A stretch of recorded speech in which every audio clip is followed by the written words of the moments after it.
Bonjour à tous et à toutes, nous allons vous présenter notre projet tutoré Life is Rose. Donc Life is Rose, qu'est-ce que c'est? C'est une association qui lutte contre la précarité engendrée par le cancer, qu'elle soit financière, sociale ou encore liée à des difficultés administratives. Notre projet avait pour finalité de lui venir en aide. Donc au départ, nous devions faire des missions de communication avec le projet Pochette qui n'a malheureusement pas vu le jour. Ainsi, nous avons créé notre propre finalité qui était de réaliser une course et une marche solidaire qui rassemblerait plus de 100 personnes et où on ferait un don à peu près de 2 000 € à l'association. Donc pour cela, on a engagé des moyens humains, matériels et surtout financiers. Donc pour cela, on a fait plusieurs actions de financement qui nous a permis de boucler un budget d'environ 1 625 € et 20 centimes. On a aussi pu bénéficier de l'aide des bénévoles de l'association et nous avons dû avoir recours à des moyens matériels de sécurité et d'animation pour un événement tel que celui-ci. Afin de mettre à bien cette course, nous avons défini nos rôles. À l'époque, nous étions 4 puisque Laura Lacour était avec nous, mais malheureusement, celle-ci nous a quittés en fin de semestre 2. Ainsi, son rôle responsable information a fusionné avec le mien puisque toutes les deux, nous gérions le relationnel, donc avec les acteurs externes et internes. Amandine Da Silva, quant à elle, était responsable financière, donc c'était elle qui gérait les budgets et les comptes du projet. Camille Claverie était responsable communication. C'était un rôle important puisqu'ici on parle de la communication sur l'association, sur les événements et surtout sur notre course à nous. Donc on a eu plusieurs objectifs lors de ces semestres, comme par exemple au semestre 3, pour moi c'était la validation des partenariats avec tous les acteurs, Amandine c'était faire les comptes prévisionnels et Camille Claverie c'était la réalisation des supports de communication.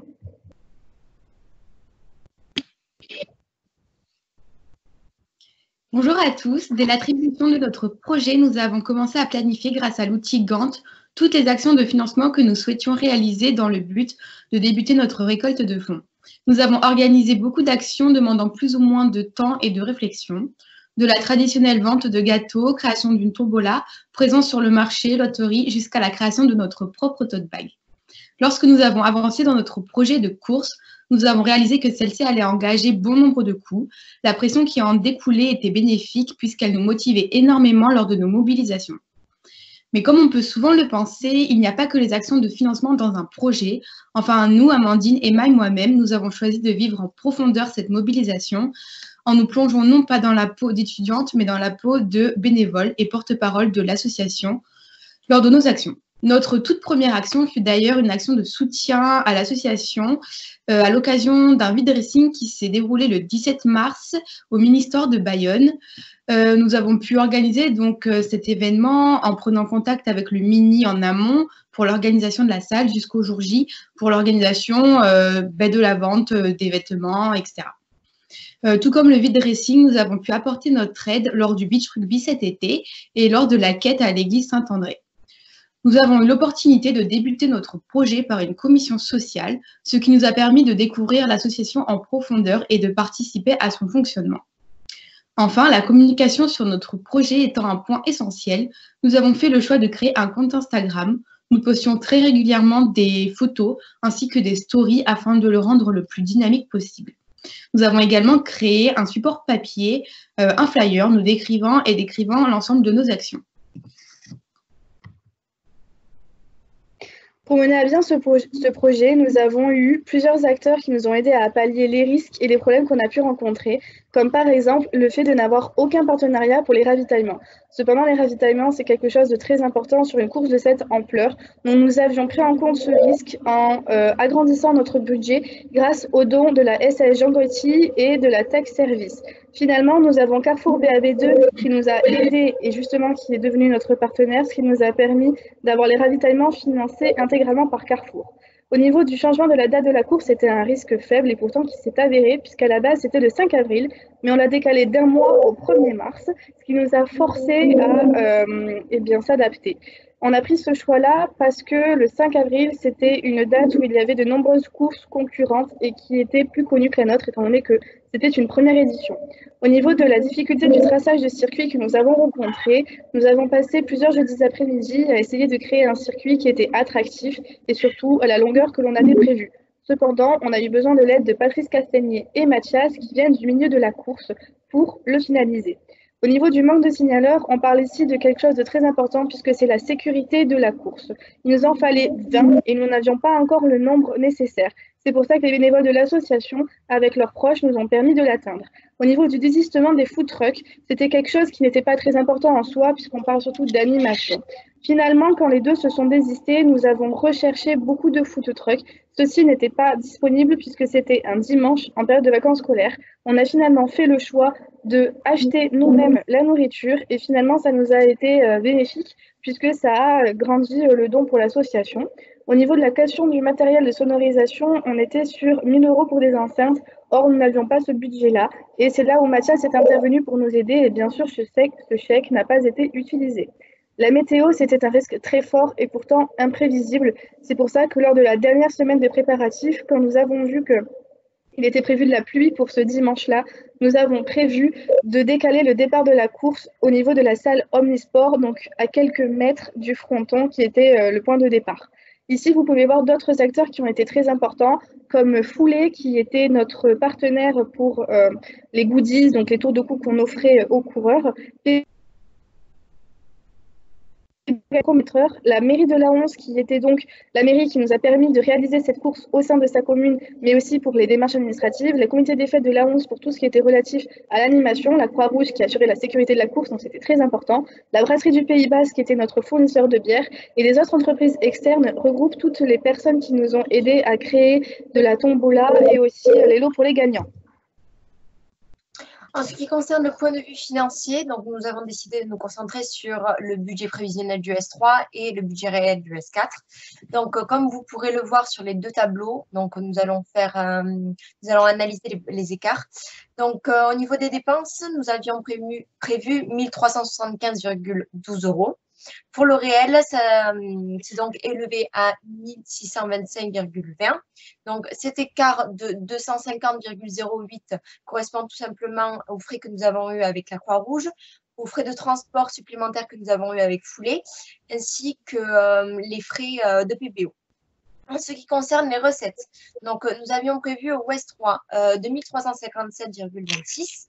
Au réel, nous avions finalement un montant qui s'élevait à 4 177,60, ce qui donne du coup un écart de 1 760,54 qui correspond simplement au montant que nous avons eu grâce à la course et également l'argent du BDE qui nous restait. Au moment où nous avons choisi d'organiser une course pour Life is Rose, nous étions totalement ignorants du travail que cela allait demander. Nous nous sommes parfois remis en question sur le fait que notre objectif final était peut-être un peu trop ambitieux. La matrice Eisenhower nous a permis une vue d'ensemble sur les actions de la course à privilégier en fonction de leur importance et de leur urgence. Nous avons débuté nos actions dès cet été avec la recherche active d'un lieu. Nous avons eu l'accord de 3 mairies, dont celle de Laons. Dès la rentrée, nous avons effectué des réunions d'information avec des professionnels du milieu qui ont l'habitude d'organiser des courses, ce qui nous a beaucoup aidés. Nous avons ensuite fait une demande de devis à plusieurs entreprises du milieu. Nous avons essayé tant bien que mal de définir un circuit avec nos divers déplacements sur la 11, comme vous l'expliquez Emma. Nous avons ensuite fixé les modalités de la course avec le prix, la distance, ainsi qu'une chose très importante qui est le flyer. Nous avons dans un deuxième temps signé nos contrats avec Foulée, PBO, la brasserie du Pays Basque pour la bière et la Croix-Rouge. Nous avons effectué l'ensemble des démarches administratives et de sécurité. Nous avons essayé de trouver un partenaire pour nous fournir les ravitaillements, ce qui était également une chose très compliquée. Et enfin, nous avons essayé de démarcher plusieurs commerçants de Bayonne pour avoir des lots pour les gagnants, pour les récompenser lors du podium. En ce qui concerne la communication, nous avons opté pour une communication de masse sur absolument tous les fronts, que ce soit digital avec les réseaux sociaux, physique lors de nos présences sur les lieux de course et lors de nos actions, médiatique aussi avec un article sur le Sud-Ouest et une présence sur France Bleu, et enfin une communication papier, bien entendu, avec la distribution de nos flyers. Nous avons également contacté des influenceurs et des associations sportives pour qu'ils puissent partager notre événement. Lors de notre campagne publicitaire, nous étions agréablement surprises de voir que beaucoup de personnes connaissaient déjà notre événement via le bouche à oreille, mais surtout grâce à la page Facebook que nous avions créée justement pour l'occasion. Ce qui nous a touchés, c'était de voir que les personnes avaient bien compris le message de la rose. Ce n'était pas une course ordinaire, mais axé sur la solidarité et sur le partage. Donc enfin, nous allons faire un petit retour sur la journée que nous avons organisée. Donc l'événement Laros qui a eu lieu le dimanche 1er mars à la Hanse. Donc comment s'est déroulée la journée? À partir de 7 heures, donc, nous sommes rendus sur les lieux de la course et jusqu'à environ 10 heures, du coup, nous avons fait les derniers préparatifs comme les inscriptions pour la course et pour la marche, installer tous les derniers petits détails, le bar, le ravitaillement, etc. À 10 heures, nous avons donné le top départ du coup, pour la course de 10 km. Nous avions environ 130 coureurs inscrits. À 10h30, nous avons donné le top départ pour la marche de 5 km. Donc, nous étions à 83 marcheurs. Et du coup, au final, il y a eu une très, très bonne ambiance qui s'est installée. Tout le monde était très ravi de l'événement. À midi, nous avons refait du coup la remise des prix pour les vainqueurs.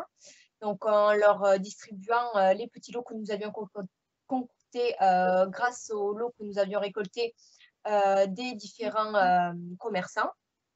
De 1h à 2h, nous nous sommes occupés du coup du rangement pour laisser les lieux dans l'état où nous les avions récupérés. En ce qui concerne le don récolté, nous avons eu du coup pour la journée un don de 2752,40 €, donc entièrement reversé à l'association. Pour la suite, on espère que le projet sera repris. Donc, nous allons laisser un cahier des charges aux prochains successeurs afin qu'ils puissent éventuellement organiser une deuxième édition. Et cette expérience, en quelques mots, ça a été tout simplement une expérience enrichissante professionnellement et humainement parlant pour nous, puisque nous avons pu mettre nos compétences et nos connaissances sur l'événement en l'organisant de A à Z, et puis humainement parlant, puisque nous avons rencontré des personnes incroyables et qui nous ont beaucoup aidés sur l'événement. Et du coup, ça restera vraiment inoubliable pour nous et une très, très bonne expérience. Et nous avons eu pas mal de retours positifs, donc ça fait extrêmement plaisir.